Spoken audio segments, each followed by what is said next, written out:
boys and girls, Detective Daume here. So I've been thinking about all the writing you've been doing. You kindergartners have been working so hard at writing, and I know you've been working on opinion writing. So I was thinking I'm gonna go on a search today, a search for convincing writers.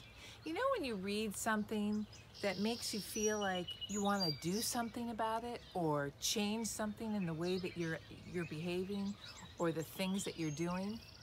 Today I'm going to go on a search for convincing writers. I think I hear the mail truck. Come on, let's go get the mail. I love getting mail, don't you? Let's see what's in my mailbox today. Well, look at that. It's a letter from my old friend, Sylvia Giacchetti. Sylvia was in my kindergarten class last year, so she knows all about writing. Let's see what she has to say. Dear kindergarten kids, you should be avid readers. You should read. You should read. You should read. Avid readers read a lot. Be an avid reader. Your friend, Sylvia. Why, she wrote a letter to all of you.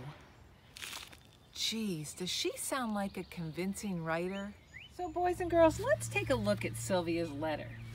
She says, Dear kindergarten kids. Well, that was great. She told us who the letter's to. You should be avid readers. I think she needs an uppercase letter there. You should read. You should read. You should read, and readers read a lot. Be an avid reader. Your friend Sylvia. Well, we know that she's trying to convince us to be an avid reader. So, my friend Sylvia said to me, Mrs. Daume, did you get my letter? And I said, I did get your letter. And she said, well, I heard kindergartners were learning to be avid readers. So I really wanted to help you make them avid readers. So that's why I wrote the letter to all the kids. And I said, that was so great, Sylvia. But then I started thinking, Sylvia, let's go over the things that you learned when you were in kindergarten about what convincing writers do. And we both talked about it, and we talked about the 7 things that convincing writers do. How can you write so we can be really convincing? Well, the first thing is you can tell your opinion. We know that Sylvia thinks that you should all be avid readers. The second thing is tell a little story. She didn't have that big piece of paper. She didn't get a chance to tell a story. Give lots of reasons why you should be avid readers. Okay. The next thing is, the fourth thing is, give a fix-it idea. So if something's broken or there's a problem, give a way to fix it. So maybe instead of just telling us to be avid readers, she could tell us a way that we could be avid readers. The next thing is maybe we can think of a way that we could be avid readers. That's something that would convince us, isn't it? The next one is something we should do. Maybe in her next time I talk to Sylvia, she'll tell us something we could do to be avid readers. And the last one is be polite. You always want to be kind, right? That's most important. I just heard the mail truck.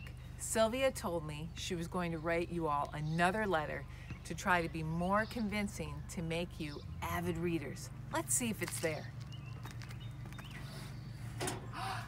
Boys and girls, it's there. To Detective Daume from Sylvia Giacchetti. Let's see what she has to say. I know she was going to try to be more convincing and try some of the 7 things that we suggested. Dear kindergarten, I think you should have a reading nook. I'm a great reader and I read every day in my reading nook. Maybe you can make a reading nook in your house. I think having a nook makes me excited to read there every day. Make your nook cozy with pillows. Your friend, Sylvia. Boys and girls, I was just showing Brody the 2 letters that Sylvia wrote, and we were comparing them. And I was saying, you know, it was so great how Sylvia took one trait of an avid reader, having a reading nook, and she really focused on that. So I think she was pretty convincing. Let's see. She says in her letter, it says here, we can be really convincing. Was she telling her opinion? Absolutely. Did she tell a little story? Well, she really didn't have time, but she did share something personal that she has her own reading nook. Did she give lots of reasons why you should have a reading nook? Sure. She said that it made her read every day and it was really cozy. She gave a fixed idea, that was to have a reading nook. She said maybe you can do one in your home, and it said we should. Yes, she told us we should have pillows with it. And was she polite? Of course. Boys and girls, I think you should write a letter to someone you know about something that you believe in would help them to make their life better. So I attached to this video this format of a letter, and you too can write a letter. You could write a letter to me. You could write a letter to your teacher. You could write a letter to your friend, convincing them to do something that would help their life. Maybe you have an idea of how they can be an avid reader. So let's review. As writers, we can be really convincing. And when you're trying to be really convincing, you want to do some of these 7 things. Tell your opinion. Tell a little story. Give lots of reasons. Give a fixed idea. Maybe we can. Maybe we should. And remember, always be polite. So keep those in mind, and we're going to review the letters that Sylvia sent. Her first letter says, Dear kindergarten kids, you should be avid readers. You should read. You should read. You should read. Avid readers read a lot. Be an avid reader. Well, she certainly told us her opinion that she thinks we should be readers, but she didn't tell a story. She didn't give reasons why we should be readers. She didn't give a fixed idea. She didn't give a maybe we should, maybe we can. So let's go to her second letter. Her second letter says, Dear kindergarten, I think you should have a reading nook. She gives us a why and a how we could be avid readers. I am a great reader and I read every day in my reading nook. Maybe you can make a reading nook at your house. She gives us a fix-it idea. I think having a reading nook makes me excited to read there every day. She gives us a reason. Make your nook cozy with pillows. No. So you see, in the second letter that Sylvia wrote us, she really was convincing, and she did some of the 7 things that convincing readers do. So this week on the Kindergarten Padlet, you will see this form, and I want you to write a letter. If you're going to write it to me, you can send it to Mrs. Daume or Detective Daume at 32 Tashama Lane. If you're going to write it to your own teacher, you can ask your teacher for their address. Or maybe you want to write a letter to a friend. But remember, you're convincing them to do something. So just a little tip, boys and girls, before you write your letters, let's just go over what makes writing easy to read. Don't forget, you need spaces between your words. You want it to be neat. Make your letters really neat. You want a lot of letters in every word so you can hear the sounds to make that word. You need to leave spaces between words. You need to make pictures that hold the words of the story. And you use capitals at the start of the sentence, and you use punctuation at the end of the sentence. I have a neighbor who's a first grader who overheard me talking about Sylvia's letters, and she said, I'm going to write your kindergartners a letter too.